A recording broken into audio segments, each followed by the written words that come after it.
Hello and welcome. Today we have two guests from University of Helsinki, friends and collaborators. Welcome to this session on a conversation on understanding the Finnish education system. We've spent interesting time understanding the Indian education system and the Finnish education system, and we feel that it will be nice for a large audience to have some understanding of what the system in Finland is like. Finland has been rated very highly on the public education system. We often read about it. We have questions about it. So thank you to our guests for agreeing to do this session for us. Hannele Cantell, who is an associate professor in the Faculty of Educational Sciences. Jaana Pesonen, she is an early childhood teacher educator at the University of Helsinki. Welcome to the session. So we will start this first question. So my first question to Hannele. The Finnish education system stands out in the world. You've been an educator, a teacher educator for over 3 decades. You've been a school book writer as well. So could you share some insights on what makes the Finnish education system stand out? What are some of the things that, as the values that the Finnish education system holds, that makes it the way it is? First of all, I want to say that nothing happens in a year or at a decade, so it takes a long time. So I think this is important to remember that there is a big history how it has happened. But if I say something, so I want to point out that first of all, this is about the students. For students, we have the idea that we need all. We need everybody's capacity and everybody's knowledge for building good society. So that's why the education is for all and it's equally for all.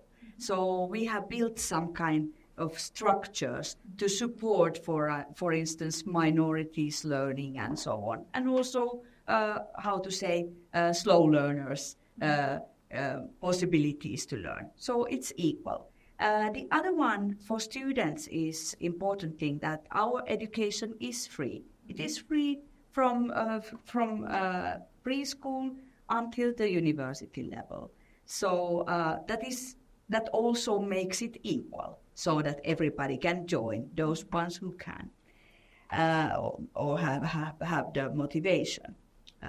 So also one thing which supports students, if some kind of educational infrastructure, so that, for instance, there are teaching and learning materials, and there are assistant teachers in classrooms, there is good health care for students, so the infrastructure is supporting students.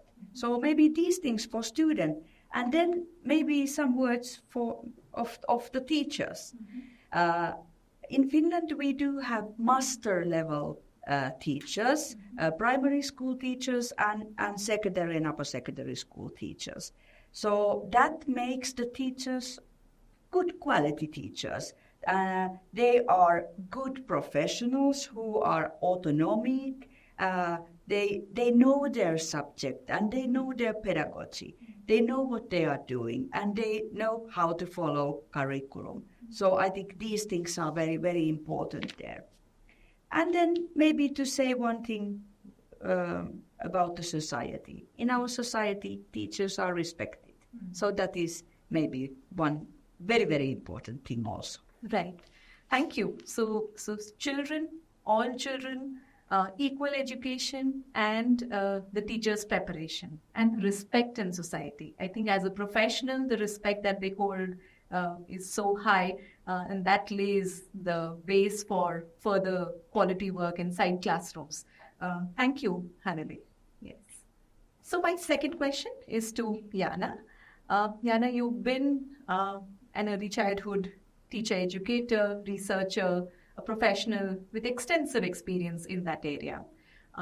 Could you share with us the early childhood education system at large, what is available to every child in the Finnish society, and what kind of teachers actually work with those children. What is the teacher preparation that is required for a high quality early childhood education, and then, as Hannele said, what for primary and upper primary teacher education? Yes. So what Hannele was already saying there, it's a lot based on university teachers who have a university degree and qualification. The same also in early childhood education and care. But first, very briefly about the ECEC system as such in Finland. To put it in a short way, it's for children from 0 to 5 years old, and most children attended, it's a governmental-based system, and the idea is that it's a continuation from the ECEC to preschool and then to primary school and so on. So the curriculum for ECEC is also on national level, and it's binding document. Mm-hmm. So the teachers across Finland have to follow this binding document. To mention it very shortly, in ECEC centers, there are teams of multi-professionals working together. So not only just ECEC teachers, but also social workers who have a degree from the University of Applied Sciences. And then as a third member of the team is a nurse with vocational training. So the idea is that the teacher is responsible for the pedagogical planning, work, assessment, and so on. And then together they form also the part about education and care. Mm-hmm. So that, to put it very briefly, is the ECEC system. Okay. And then you asked also about the teacher's qualification. So in Finland, to be ECEC teacher, you need at least a bachelor's degree from university. Mm-hmm. So it means that they do 3 years of studies in the field of education and teaching practices and so on, and we try to teach them a combination of practice and theory, and with that degree they can enter as teachers. But we are currently also living at times where we're hoping that more and more students would do also masters in early childhood education, because according to our new law, they need master's degree to be able to be leaders of ECEC centers. So that seems like a comprehensive adult care effort towards a young child's development, care from an educational, developmental point of view, and the other aspects, and parent engagement. That seems like a very comprehensive, unique effort. And like you said, it is a public system-driven effort. It's a government effort, and parents and teachers collaborate to make that possible. Yes. Thank you. My question again, if we move from early childhood education to school education, again, teachers in Finland are highly qualified. Like you said, they have a master's degree, but at the same time, they work with children all the time, and they need ideas, they need resources to provide the rich education experience to children. So what are the kind of curricular material available to teachers in Finland, Hannele? You've been a school book writer, you've been into the process. So if you could help us with some understanding of what is it that is provided to teachers with, and then how do teachers use that material in the classroom? Do they have some preparation for it, some ongoing conversations with the school book publishers? How does that work? Yeah, thank you. First, I would say that often we are asked that what kind of textbooks do you have? Mm-hmm. And we don't have only textbooks. When a group of people who are designing the materials are doing their work, it is a series of teaching and learning material they are making. And first of all, the students, they have textbooks, exercise books, and often digital exercises also. And then what teacher has. So if teacher, like primary teachers, they are teaching so many subjects. We cannot expect that they know all the details of every subject And also the time is limited. So the teachers, although they are very, very qualified and know a lot about children's behavior and things like this, still they need help with especially these subject matters. So teachers do have either printed or digital teachers material. And but they are not the same. This digital teachers material is not exactly teachers material, it's teaching material. And that means that the teacher can use it when she's teaching, so that it is possible to have it on the screen. There is maybe the same pictures than the student have in textbooks, but there is much more. In the screen, the teacher can get, for instance, extra pictures of the subject area of the lesson, questions, answers also, answers of the textbooks and exercise book. There are ready-made videos, and especially it is important if there is some phenomenon like let's say climate change. It's okay, you can find something from YouTube, but from these digital materials you find materials which are made for this age group.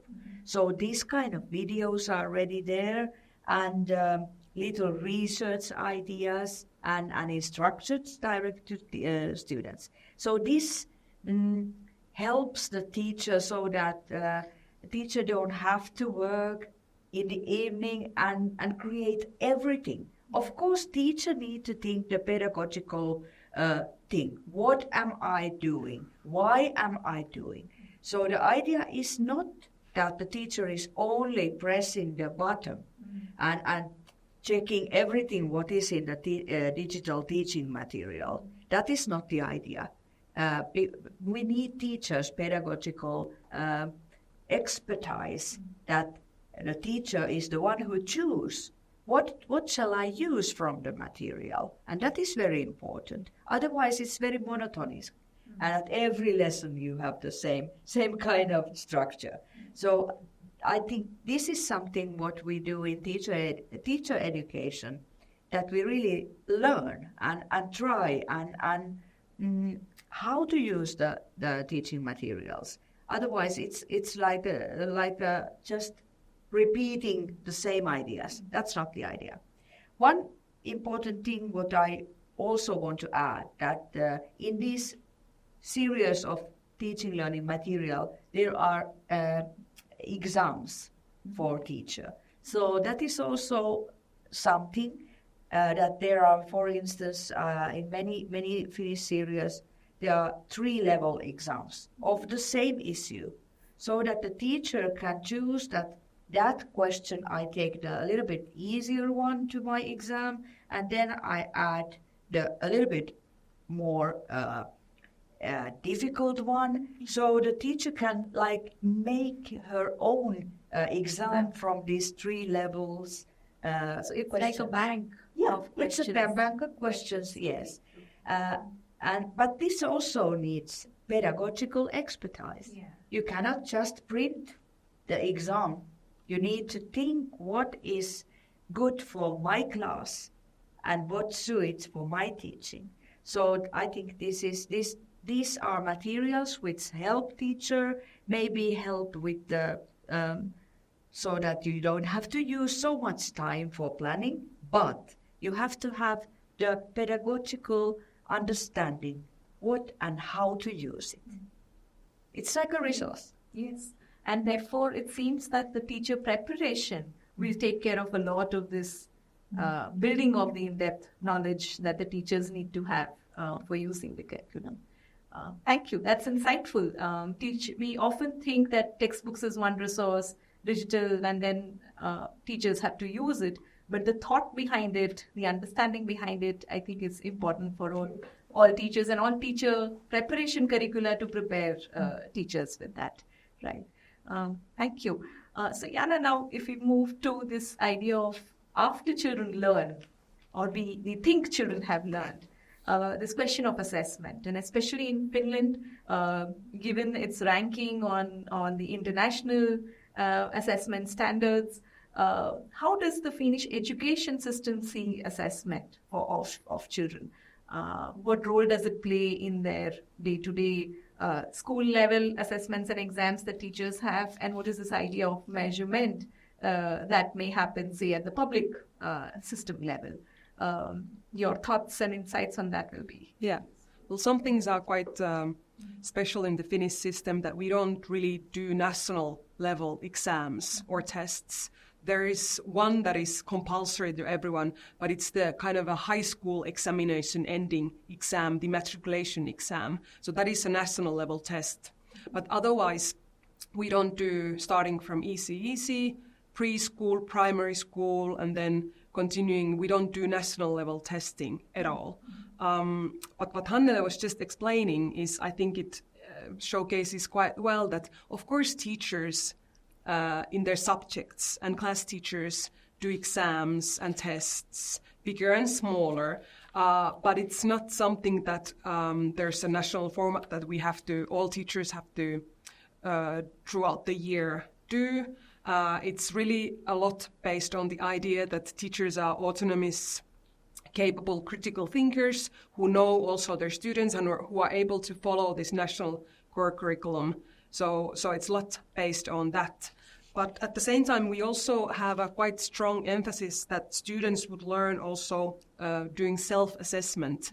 So something that they would do peer assessment, but mostly also learning self-assessment, so that they themselves would have also understanding and would be able to verbalize, for example, what do they think that they still need to learn. And we start this on the very first levels of primary school. Yeah, but maybe I also wanted to add that it might sound sometimes a bit odd that how can then system like that function really, and how do we really know what happens, and are they really learning? So it goes back to when Hannele also talked about teacher education and the quality of teacher education. And even though, of course, there are some challenges also we face, but mostly the idea is based on also that it's research-based teacher education, and teachers become critical, autonomous thinkers. Of course, then there are certain authorities or on school level, like headmasters and so on, who have also the responsibility to interfere if there would be some signs of that something is lacking or so on. But on general, the system relies a lot on the expertise of the teachers. Right. So teachers are, in some sense, at the core of the Finnish education system, and the university and at the school level, the principal and all of them kind of work together to make the system what it is. The world looks at the Finnish system, and thank you for sharing what you did in a very broad glimpse of what the real system is like. I was wondering if you could share a couple of thoughts on what the world's teachers today need in the current context, the global phenomena that is happening across, different continents, and education as the potential role of transforming society. I think that's something that we in education value. So with the Finnish history, what you see happening around right now, your thoughts on what should the education today and teachers of today be looking at? What kind of teachers should we be preparing? Couple of thoughts, yes. You go first. Okay, thank you. So if we think about the world and the problems, so there are so many challenging things, and our young people here in India, also in Finland, everywhere, they are facing problems what we in the same age we didn't face that kind of things. So I think the needs of education they are totally different. It is not only knowledge that people need to solve the problems. Knowledge is one thing, of course, we need good knowledge, but it is not the only thing. I think more and more, if I think about the wars everywhere in the world, what happened, climate change, the loss of biodiversity, many things like this, global south, global north questions, what I think people need more and more is some kind of compassion, some kind of goodwill to solve the problems. And that is not an easy task. People are selfish. We often think about our own economy, our own country, and so on. But I think in these many challenges, they are global. And that's why I think this compassion, this kind of goodwill is really, really needed. And we face more and more, also in Finland, polarization. The richer get richer, the poorer get poorer. Also in this kind of Western country, everywhere. Also the minorities, they face problems and so on. So there are this fear of polarized world. And I think what education should equip young people, children, young people, adults, everybody, is the skill for dialogue, the skill for listening to each other's, not only stories, but knowledge and history, everything. So this is really, really important that we could understand each other's. Otherwise, I think we cannot solve the problem. So this is something what I'm thinking, this kind of equity issues. And really this dialogue and compassion, this is something what I think we should concentrate on. Thank you. Yeah. So maybe a few things I could add. Agree with everything what Hannele was saying. I think often due to the history of Finland doing well in some international tests, there was also a lot of talk of Finnish as the miracle of education, and I hope, and there is also a lot of, this also deserves some critical views on what does it actually mean when we talk about really excellent educational system. Of course, we've done well in certain questions, but I think what I see as one of the core questions, what I want with my teacher students really during their studies to go more in a deeper level, is that when we, for example, talk about quality of education, that it wouldn't be just empty phrases, but to actually really critically discuss how do we understand quality? Because it can be so many things based on what kind of values do we really see as the core in our education. And I think this, like the critical and challenging and also difficult questions related to quality and values are, I think, are at the core of education and in teacher education. And then also that future teachers would be really equipped with that kind of professional thinking and trust on their pedagogical knowledge, that whatever new things might come across and what values are brought into education also through, for example, rapid digitalization and different changes, economization and such values are affecting a lot education at the moment. So the teachers would be equipped with ability to actually also be critical and think of that, what is the core here? So if I'm a ECE teacher, what is the core of my work? Is it to understand and be in a really close, sensitive communication with the child and understand their needs? Or is it something other, or then the whole idea of what is the value and core of the education changes? So that kind of maybe critical aspect I would highlight. Thank you. So again, teachers at the core, and how do they build the society rather than society deciding what education should be provided, with the market and economic forces and digitalization. Very important insights for all of us who work in education, I think we also share these views as the larger community of education professionals. So it was wonderful to have you with us. Thank you for sharing your thoughts and a very broad glimpse of the Finnish education system.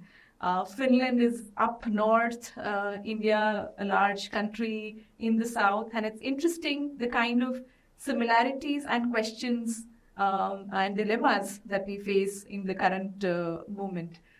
So thank you once again. Thank you. Thank you to everyone.